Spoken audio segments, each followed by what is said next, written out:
এবার রাতের খাবার বসিয়ে দিয়েছি, যেহেতু নিরামিষের ব্যাপার আছে। দেখো ঘড়ি কাটা অনেকটা ঘুরছে, একদম সাদা তেল।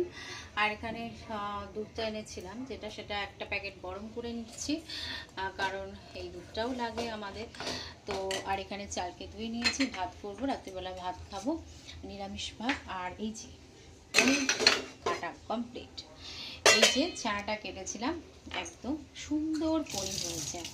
আগে জানলে পুরো দুধটা দিয়েই আমি করে নিতাম। তো যাই হোক, পনিরগুলো ফ্রাই করতে দিয়ে দিই একদম।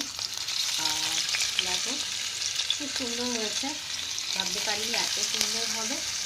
তো যাই হোক, পনিরটা ফ্রাই হয়ে গেলে এই যে বাদামকে ফ্রাই করে রেখেছি, বাদাম দিয়ে আলু দিয়ে, আর এটা তুলে নেবো, সবগুলো এখন দেবো না। আর এখানে কিছুটা আছে, আর এই যে আলু আলু পনির আর বাদাম, এটা দিয়ে তরকারি করবো। আর বরমশাই রান্না আছে, সেটা গরম করলে হয়ে যাবে। আর মামুনির খাবার সমস্ত কিছু এখানে গরম করা রেডি আছে। মামুনি যেহেতু আমিষ খাবে, আর বাবার আমি তো নিরামিষ খাই, তো পনিরটা করে নিলেই, আমার একটা তরকারি করে নিলে রাতে খাওয়া কমপ্লিট। তো যাই হোক, এখন দুধটা গরম হয়ে গেছে, দুধের গ্যাসটা বন্ধ করে দিই, ভালো করে ফুটিয়ে নিলাম যাতে নষ্ট না হয়। আর এবার জলটা বসিয়ে দেবো ভাতে। তো চলো পুরোটা কমপ্লিট করি, দেখি পনিরটা কেমন হয় রান্না। চলো।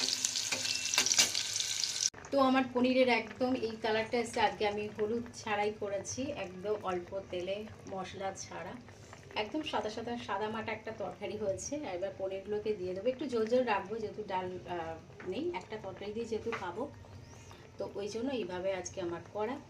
আর এখানে গরম গরম ভাতটা কমপ্লিট হয়েছে। এবার আমিষ পদটা বের করতে হবে, আমিষটাকে ওই গ্যাসে গরম করব। তো চলো, আজকের মতো ভিডিওটাকে এখানে এন্ড করলাম। ভিডিওটা ভালো লাগলে প্লিজ লাইক করো, কমেন্ট করো, শেয়ার করো, আর সাবস্ক্রাইব করতে ভুলো না। চলো আজকের মতন টাটা আর গুড নাইট।